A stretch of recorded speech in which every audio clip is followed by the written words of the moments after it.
They said no one but family is allowed in the house.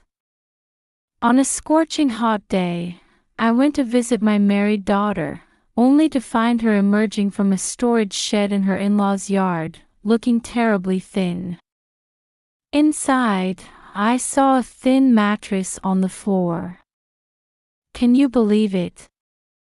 They were making her sleep in a shed where the temperature soared above 105 degrees Fahrenheit. How dare they treat my daughter this way? I'll never forgive them. After hearing everything, I was livid. I took her away, and we disappeared. As a result, her in-laws turned pale and ended up shaking like leaves. My name is Nancy.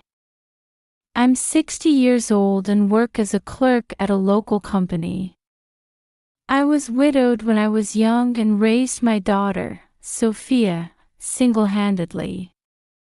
We faced many challenges, but we always overcame them together. Sophia grew into a patient, kind, and wonderful woman. When she landed a job at a big company after college, we celebrated together. Sophia got married and moved out. I wonder how Sophia's doing. Surely, she's being treated well in her new family. I suddenly remembered the day when both families met before the wedding. Sophia's partner was Pete, a nationally renowned professional golfer. I was surprised that she was bringing such a famous person, but they had met at a golf event. Pete looked me straight in the eye and said, "Mother-in-law, I promise to protect Sophia for life once we're married. I want to walk through this life with her." When I looked at my daughter, she had a determined expression and said, "I want to marry him too," so I happily agreed to the marriage. Pete's parents seemed nice, and his father said, "When they're married, they'll live with us, but we'll take good care of your daughter." I was confident I could entrust my precious daughter to them. So Sophia married into Pete's family, about a 3-hour drive from where I lived. For a while after Sophia got married, she would reply quickly if I sent a "How are you" message. But about a month after she moved, her replies gradually stopped coming. Worried, I checked Pete's official social media and saw them attending occasional events and parties together, looking like a happy couple. Seeing my daughter's smiling face in the photos reassured me. I tried to think that no news was good news. One summer day, more than 6 months after Sophia had married, I called her cell phone. But all I got was a message saying, "This number is no longer in service." Come to think of it, she hadn't replied to my messages for a while either. Is she really okay? What if something's happened to her? Once I started thinking like that, I couldn't sit still. I got in my car and drove to her in-laws' house, desperate to see her. I parked near the house and rang the doorbell. But no one came out, maybe they weren't home. It was a scorching day, with temperatures over 95 degrees Fahrenheit. Wiping away my sweat, I pressed the intercom button again. Then I heard a sound from the garden. Thinking it might be one of the family members, I hurried around to the garden. "Ha! Sophia!" There was my daughter, crawling out of a storage shed in the garden. "Mom!" Sophia's eyes widened in surprise when she saw me. Her face was much thinner than when I'd last seen her 6 months ago. She looked so different I almost didn't recognize her. Sophia seemed dizzy and stumbled. As I rushed to support her, I caught sight of the inside of the shed. What's this? What's going on? Inside the small shed was a thin mattress. There were water bottles and clothes around, suggesting someone was living there. I glanced at the thermometer on the wall. It read over 105 degrees Fahrenheit. Don't tell me you're sleeping here. Why? My daughter's eyes filled with tears. They told me no one but family is allowed in the house. Then she covered her face with her hands and burst into tears. I quickly led her to the shade and offered her a cold drink. What on earth happened? Tell me everything. As I encouraged her, Sophia began to speak between sobs. Right after we got married, the family told me to quit my job. I refused at first, but then my in-laws started saying harsh things to me. Sophia explained that she was forced to quit her job, and when she refused, the mistreatment began. They said if I didn't obey, they wouldn't accept me as a daughter-in-law, she said. Even though she quit her job with a heavy heart, things only escalated.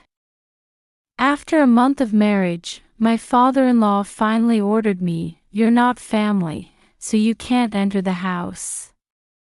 Live in the shed. My daughter wasn't allowed to eat meals with the family and wasn't given much food. They wouldn't let her use the bath, so she had to wash herself with the garden hose. Her once glossy hair was now damaged beyond repair. My mother-in-law says I'm only allowed in the house to do chores, she continued. I have to do all the housework under their supervision. I'm like a servant. Oh, honey. Doesn't Pete stand up for you? Sophia shook her head. He always pretends not to see. He ignores me when I try to talk to him. But when there are events or parties, I'm taken out and told to pretend we're a happy couple. What Sophia was telling me was too horrible to believe, but the exhausted state of my daughter in front of me and the condition of the storage shed told me it was all true. Why did you go along with what they said? You should have run away sooner. Sophia started trembling and crying. Because father-in-law threatened that he could take away your job anytime. My job? Yes. Father-in-law said he knows someone important at your workplace. He said he could have you fired anytime. I couldn't let you lose the job you've had for years because of me. Oh, my poor girl. She had endured this hell thinking of me. And Pete. After listening to everything my daughter had to say, I finally lost it. How dare they treat my daughter like this? I'll never, ever forgive them. I put my hands on my daughter's shoulders and looked her straight in the eye. We're getting out of this house right now. Come on, let's go.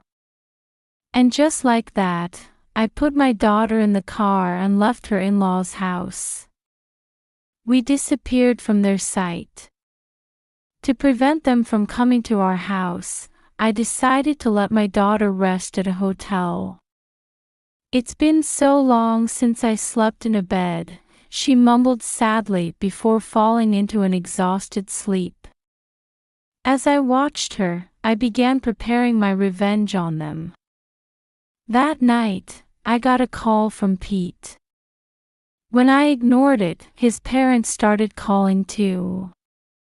But I didn't answer any of them. According to the neighbors, the three of them were making a fuss in front of our empty house the day after I took my daughter away. I still didn't answer their calls. 3 days later, I finally decided to answer Pete's call. "You finally picked up. You took Sophia, didn't you?" Pete yelled at me from the moment I answered. There wasn't a trace of the kind demeanor he'd shown before. I maintained a firm attitude and replied, "Yes, I did. Bring Sophia back right now. I need to take her to a charity event today." He was irritably demanding, but I ignored that and questioned him about how they had treated my daughter at their house. He snorted. "That's her fault for not getting along with my parents. Even so, making her sleep in a scorching hot shed is going too far. At least she had a roof over her head, right? Anyway, bring that servant back as soon as possible. My parents are angry too." I ignored Pete's ranting and hung up. A few hours later, I was at the venue of the charity event Pete was supposed to attend. Trying not to be noticed, I watched him and his parents from afar. During an interview at the venue, he was asked, "Where's your lovely wife today?" Pete turned pale and stammered, "She's not feeling well today." That's when I boldly stepped onto the stage. "Ladies and gentlemen, may I have your attention for a moment? I am the mother of Sophia, the wife of Pete standing over there." As I introduced myself, the attention of the venue turned to me. Pete and his parents, who were at the edge of the venue, looked shocked. "My daughter said she has something she wants to tell everyone, so please look at the screen." As I said this and operated the computer provided, Sophia's face was projected onto the large screen set up at the venue. I had connected the venue with the hotel where Sophia was hiding. Sophia gave a brief greeting and then got to the point. "Everyone, since I became Pete's wife, I've been terribly mistreated at home.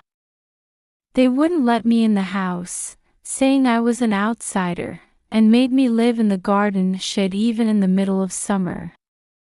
When I displayed the photos I had taken of the inside of the shed when I rescued my daughter on another monitor, I could sense the venue buzzing with shock.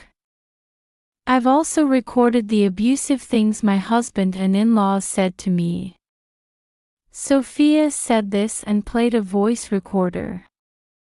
"Don't act so high and mighty, you outsider. You're not family. You're a slave." As such unbearable audio played, the three of them rushed over, trying to stop the playback. However, the other participants stood in their way and stopped them. "This is all fabricated. Everyone, it's all lies," Pete desperately shouted, but at this point, I played the recording of our earlier phone call. "At least she had a roof over her head, right? Anyway, bring that servant back as soon as possible." As these words echoed through the venue, Pete's face grew paler and paler.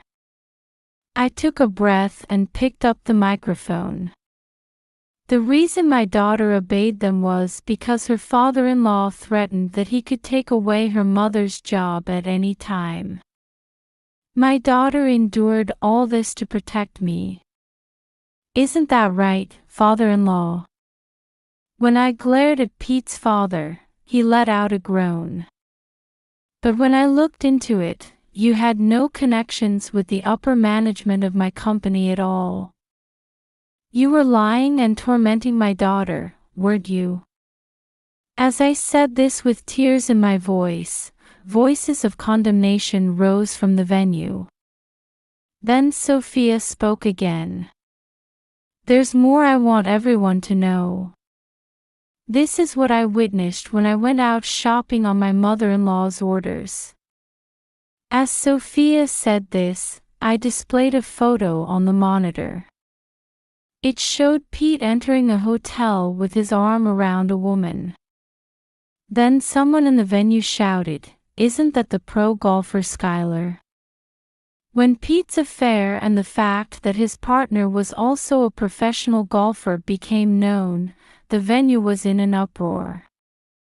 Sophia quietly continued, "My husband cheated on me, and my in-laws oppressed me. I can't take it anymore. I'm divorcing my husband and cutting ties with his family." Pete and his parents, criticized and looked at coldly by the charity event participants, shrank back. Then someone stepped forward. It was Mr. Horton, the president of a local big company that was Pete's major sponsor. Pete looked startled, but Mr. Horton said in an angry tone, "Pete, I'm very disappointed. To think you were treating my friend's daughter so terribly." "Ha! Your friend's daughter. He and I were former classmates and good friends. We reunited at your wedding." Pete and his parents turned pale and started shaking. Mr. Horton's face contorted as he declared, "Pete, I'm withdrawing my sponsorship. Mr. Horton, please reconsider." Just after Pete shouted this, voices from the venue started chiming in, "We're withdrawing too." Pete and his parents turned blue and panicked, but they came to the front of the screen and got down on their knees before Sophia. "We're so sorry. Please forgive us. I'll cut ties with Skylar and treasure you from now on." But my daughter just shook her head at their behavior. Then Pete and his parents came to me. "Mother-in-law, please persuade Mr. Horton. If he withdraws his sponsorship, I won't be able to continue as a professional golfer." At that, I shouted, "I will never forgive you for what you did to Sophia. I don't care what happens to you." Then I bowed to the entire venue and left. After that, Sophia and Pete's divorce was finalized. What Pete and his parents had done was quickly spread to the public by the event participants. Pete was reported on, including the affair, and with all his sponsors gone, he couldn't continue as a professional golfer. His affair partner retired too. Sophia demanded $30,000 each from them as compensation for the affair. The in-laws were rumored in the neighborhood as the heartless family that made their daughter-in-law live in a shed, and they had to sell their house and move away. Pete, who became unemployed, and his parents, who had been completely dependent on his income, are now living in an old apartment and working part-time jobs from morning till night.